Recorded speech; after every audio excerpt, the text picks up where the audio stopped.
have an interview here with Lauren and Blake.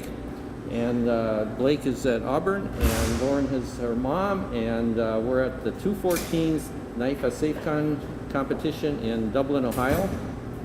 And we're going to have a little chat. You were interested in flying before Blake was 10 or something. How did that work? Yes, I was interested in flying during high school. I wanted a career in flying. Okay. And finances being what they were, and it wasn't as easy back then, so my parents really weren't in the position to do that for me at the time. Right. Yeah. And it wasn't something, military would have been my route, and that really wasn't something that was an option at the time. Yeah, so it kind of was one of those things that just, yeah, I would love to do it, and it just never transpired. So. But you were interested in high school. I wasn't, and I never lost interest. I always would dream about it, and I always said I really wanted to do that. I always wanted to do that, and then I got married, and my husband got tired of listening to me say that I wanted to do it. So, but what happened was I was reading an ad in the newspaper, and I found an aviation camp that was being conducted at our local airport for 4th grade age and up. So I thought, well, maybe my daughter would like to try this. Blake was in 4th grade at that time? At the 4th grade. That was, well, I'm sorry. That was the preferred age for the camp. But I didn't know that at the time until I went and looked into it. When I went and looked into it, the woman that runs the airport was so thrilled to have a female interested that she said, oh, let her come, because she met Blake, and Blake was more mature than other 10-year-olds. And she said, oh, she'll be fine. So she allowed her to come in earlier than 4th grade at 10. At 10. At 10. That was right. I got that right. So precocious, Blake. I'm lucky to have her. Yeah, I guess, right? So her and a bunch of boys in this camp, right? There were no other girls at the time. No. And the first No, camp, not my first year. Yeah. So this is 10 years old in the fall, or? It was summer. Summer. They usually do it in July. Okay, and this is what part of the country? This is in New Jersey. This is New Jersey, Yep. so nice warm summers. Yes. Yep. Okay. So she went to the camp, and as part of the tuition for the camp, you receive is it 1 or 2 flights? 1 or 2 half-hour flights with an instructor. They take the kids up as part of the camp. Yes. She loved it, right? And then. Can you remember anything about that flight? Oh yeah, I remember the whole thing. Do you really? Yes. Or do tell. I remember my instructor being, he was a bigger guy, and In the little 152. and I was in a 152, 152. and I remember him showing me the pre-flight and watching all that, and showing me all the parts and stuff that we learned in camp. And then I remember taking off in the plane and everything. I was not fazed by it at all. Like it didn't scare me or anything. It was so much fun. And I have pictures from it still. So during the camp, you learned about aerodynamics and things like that? We learned about basic aerodynamics and the different parts of the different movable parts and surfaces of the aircraft. And it was sections, so we did navigation one day, we did engines one day. So it was all pretty much a basic stuff of every component. Yeah, that is true. We have a little bit of a community at our airport. You know, we all, if it's a nice day, the hangars will be up. We barbecue. Yeah? Yeah. So you have an airplane? I do, yes. What kind? It's a Piper Archer. Piper Archer. And you keep it there in the hangar? And we keep it in the hangar there, yeah. So people can just drop by and talk to you? Yeah, we've had a lot of that. The camp kids sometimes will come down. Yeah, we've used it. I help teach camp now, so we've used it for camp. And, I got my license in it, so. In the Archer? Yeah.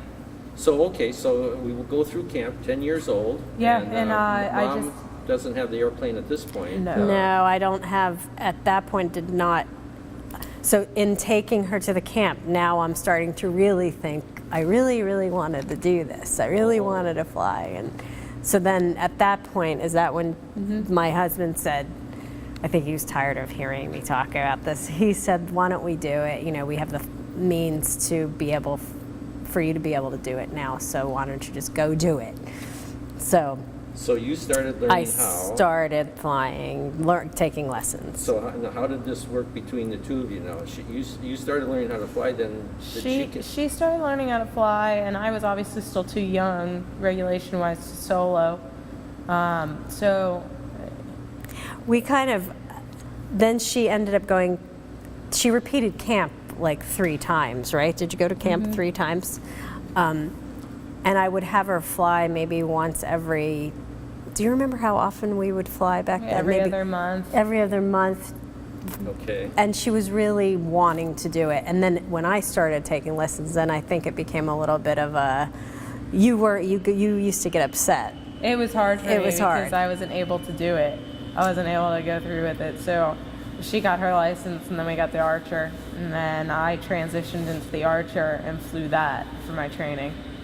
So when did you seriously start training for the private then? I want to say I started flying more regularly when I was 14, 15. Yeah. I had a lot more hours than the average person that goes for their private pilot license. Sure. You know, Because of the situation. right. So And it was okay even at 14 because I think we had the Archer. Did we have the Archer? So it was a little bit more cost effective for me to say, okay, because then I'm just paying for the instructor at that point. So, because, you know, at 14 even, it would have been very costly for me to have her flying that regularly, Sure. you know, so. yeah. So I soloed in it on my 16th birthday. On your 16th birthday. So what time of day was that? You woke up in the morning, you knew you were going to solo this day. I was nervous. Yeah. I was nervous driving to the airport, and it really actually wasn't a not very nice day. It was cloudy and whatnot. But she was going to solo on I that was doing 16th it. I was doing it, and so I once I got in the airplane, I was completely fine. Like I just Settled flew. down. Yeah. Yeah. It was Well, awesome. she was so ready to do it at that point that, you know, Yeah. it was. It was great. You got your private then at what? Right at 17. 17. Yep. Okay. And mom continues on. Yes, I'm trying to think if did I have my commercial by the time you got No. your private? Or was starting that, possibly? No, you finished your instrument, and then then you started your commercial. Yeah. Yes, then I was working on my commercial when she was getting her private as she. No, when I was done with my private. You were done, okay. Then I moved into the commercial.